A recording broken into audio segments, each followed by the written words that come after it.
Olá, meus amores, tudo bem com vocês? Espero que sim. A videoaula de hoje é para falar sobre os tipos de rocha, tá? Já sei que eu falei sobre isso aula passada, mas eu quero falar mais, tá? Quero falar um pouco mais sobre esses tipos de rocha e aprofundar um pouquinho, tá bom? Então nós vamos falar sobre as rochas magmáticas, sedimentares e metamórficas. Vou sair da frente, se quiser dar uma pausa aí para copiar meu esqueminha, que vocês sabem meu problema, né? Eu preciso escrever primeiro para depois falar. Bom, nós vamos começar com as rochas magmáticas e, como eu falei para vocês, são rochas de origem do magma mesmo, tá? Essas rochas são as rochas mais abundantes do nosso planeta e são rochas mais resistentes, tá? Mais duras, com mais dureza, né? Existem em torno de 700 mil tipos de rochas de origem magmática. E tem um detalhe, onde essas rochas existem, apesar de ser em toda a crosta terrestre, tá? Aqui no nosso país, no Brasil, na região do sul e sudeste, é onde tem muitas rochas de origem magmáticas e por essa razão o solo ele é muito fértil, tá? Então o que é um solo fértil? Um solo onde você consegue plantar alguma coisa e ter ali boas colheitas, né? Enfim, quando a gente fala de rocha magmática, nós temos dois tipos. Eu esqueci de escrever aqui, mas eu vou escrever em algum lugar aí do vídeo. Então, nós temos as rochas intrusivas e rochas extrusivas. As intrusivas, é dentro. Então, são aquelas rochas que se formam dentro de um vulcão, ali em bolsões ou na parte de baixo de um vulcão, tá? Intrusivas. Quando a gente fala que ela é intrusiva, ocorre o resfriamento lento dessa rocha, desse magma. Então, como o resfriamento é lento, ela vai dar origem a minerais grandes. Ai, tô entendendo nada, professora, calma, tá? Não tem espaço aqui para eu desenhar meu vulcão, mas vai ser aqui, ó. Então, lembra lá, eu tenho aqui o meu vulcão em erupção lá, ou não também. As rochas intrusivas ficam aqui nessas regiões abaixo do vulcão, ou em bolsões, tá? Por essa razão, elas resfriam de modo lento. E quando ela resfria de modo lento, os minerais tendem a ficar maiores. E um exemplo desses minerais grandes é o granito, tá? Que eu já mostrei pra vocês. Vou tentar colocar a imagem em algum lugar aí. O granito, quando você olha para essa rocha, você consegue ver várias cores diferentes, que são elas: a mica, o quartzo e o feldspato. Então, esses minerais diferentes vão formar uma rocha, porque o que é uma rocha? Um conjunto de minerais, tá? Então, eu tenho aqui a mica, o quartzo e o feldspato. O quartzo, ele costuma ser branco, transparente, tá? A mica já tem uma cor escura, meio preto.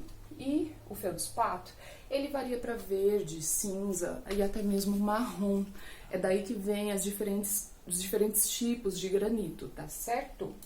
Já quando a gente fala do resfriamento rápido, os minerais ficam pequenos. Um exemplo de mineral pequeno é o basalto, que é aquela brita, aquela pedrinha da construção. Vou tentar colocar ela aqui também, tá? Então, quando esse resfriamento ocorre mais rápido, ou seja, fora do vulcão, né? O meu magma saiu para a superfície e virou lava. A lava, em contato com a nossa superfície, vai resfriar rapidamente, certo? Então, vai dar origem a cristais ou minerais pequenos. Basicamente, sobre os tipos de rochas magmáticas, é isso aqui. Eu quis colocar essa outra informação, que é o minério. Vocês já ouviram falar sobre minérios? Minério de ferro, minério disso, daquilo. Qual que é a diferença de um minério para um mineral? Nenhuma. Na verdade, o minério, quando ele tem uma importância econômica, aí é chamado de minério. Então, minério de ferro, ó, o meu esquema aqui. Minério, o grafeno também, que é super importante, tá? Então, vai depender desse tipo de minério, se ele tem uma importância econômica. Por exemplo, aí na sua casa, né? Tem alguma coisa feita de ferro? Muita coisa, né? Então, ele é um minério, é considerado um minério porque ele tem essa importância econômica. Basicamente é isso. Então, nós falamos aqui sobre as rochas magmáticas intrusivas e extrusivas. Falamos um pouquinho da sua importância. É a rocha mais abundante do nosso planeta e a mais resistente. onde existem esses tipos de rocha, o solo é fértil. E o que vai dar a diferença ali nas cores de uma rocha são os minerais, ok? Vamos agora para rochas sedimentares. Rochas sedimentares. Já fiz meu esquema aqui, vocês viram, né? Cortei o vídeo aí, tô aprendendo.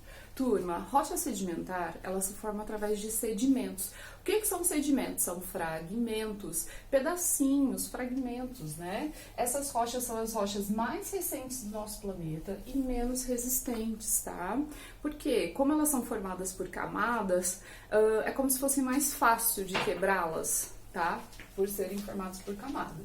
As rochas sedimentares, elas passam por mudanças físicas somente, não tem nenhuma mudança química. Como que isso acontece? Eu fiz aqui uma montanha bem bonita, tá? E imagina que tá ocorrendo aqui uma situação que nós chamamos de intemperismo. Intemperismo é igual a desgaste. É igual a desgaste. Então imagina que essa montanha aqui, ela sofreu um desgaste, um intemperismo por conta da ação da chuva, do vento. Esse aqui é meu vento, ó, tá? E aí começou a se formar essas pequenas camadinhas, né? Esses pequenos sedimentos começam a se acumular aqui e depois ocorre a compactação, a pressão das camadas superiores faz com que essas camadas abaixo sofram pressão. O que é pressão? Imagina aí na nossa escola. Você deita no chão e eu mando todo mundo deitar em cima de você. Vai virar aquele montinho super legal. Isso é pressão. Quer dizer que as camadas de cima vão pressionar a de baixo. Se você estiver lá embaixo, você vai ficar esmagado, tá? Então é isso que acontece, é a compactação. Então essas camadas começam a se compactar, dando origem a uma rocha. E alguns minerais em contato com a água da chuva, é como se eles se colassem um no outro. Alguém aqui já viu cimento? Se você pegar o cimento, aquele pozinho, eu tenho aqui, mas eu não vou pegar não, você vai fazer bagunça. Eu vou colocar o pozinho na minha mão, misturar com água, né? E após esperar um pouquinho, o que acontece? Ele endurece, tá? Por isso chamamos de cimentação. Essa rocha que sofreu essa pressão, né, essa compactação e essa cimentação, se transforma numa rocha sedimentar. Ela pode ter origem magmática e pode ter origem metamórfica. Então, tanto uma quanto a outra pode sofrer esse intemperismo, que é o desgaste pela força da água, do vento, e se transformar numa rocha sedimentar, tá bom? Só um instante, deixa eu olhar meu script para ver se eu não esqueci de falar nada para vocês. Ah, tá. A areia, ela é um tipo, tá, de sedimento. Na verdade, a areia são vários tipos de sedimentos diferentes. E ela é o maior sedimento que nós temos, ou seja, os outros são menores ainda, tá certo? Basicamente é isso aqui sobre as rochas sedimentares. Vamos para a próxima. Rochas metamórficas. Quando a gente fala de rochas metamórficas, metamórfica significa transformação. Anota aí para vocês não esquecerem. Transformação. Então, essas rochas passam por transformações químicas que é diferente das rochas sedimentares. Lembra que a rocha sedimentar desprega ali os sedimentos, né? Vai dar origem a uma outra rocha, mas não muda nada. É só uma mudança física. Aqui já acontece uma mudança química. Por quê? A rocha metamórfica se transforma em outra rocha, tá? Por que que isso acontece? Através também da pressão, só que aí entra um outro fator, a temperatura. Então, quando você coloca temperatura e pressão, essas rochas podem se transformar em outra. E aí, o que que acontece ali para elas se transformar? É que os minerais, eles se reorganizam, tá? A pressão e a temperatura ali é tão quente que ele começa a se reorganizar, dando origem a outra rocha. Que eu coloquei aqui os exemplos. O granito, como a gente já viu, que é uma rocha de origem magmática intrusiva, quando ele sofre essa pressão e temperatura, no mesmo lugar lá, ó, tem aqui o meu vulcão, tá? A minha rocha tá aqui, magmática intrusiva, ela vai sofrer ali muita pressão, vocês já sabem o que é pressão, e temperatura, e aí ela vai se transformar numa rocha chamada de gneiss, tá? Outro, o calcário. O calcário já é uma rocha sedimentar, então ele se formou através ali de sedimentos, tá? E quando ele sofre essa mesma temperatura e pressão, se transforma em mármore. Ah, mas o calcário ele não tá dentro de um vulcão. Não, não tá. Mas pode acontecer dele estar numa região onde possa ocorrer, sim, essa transformação, onde o calor, né, e a pressão transformem ele em mármore, que é uma pedra muito bonita. Nós temos algumas pedras lá na escola, quando a gente retornar, me lembrem de levar vocês no laboratório para ver todas essas rochas. E eu falei pedra, né? Desculpa. Não tá errado, não, tá? Lembra que a diferença de pedra e rocha? Rocha nós vamos usar quando a gente fala de termo científico. Pedra é mais no uso popular da palavra, tá bom? Já o xisto, que é uma outra rocha sedimentar, se transforma em ardósia. Pode ser que na casa de vocês tenha esse tipo de rocha aqui. Vou tentar mais uma vez falar que eu vou deixar o desenho em algum lugar aí, tá?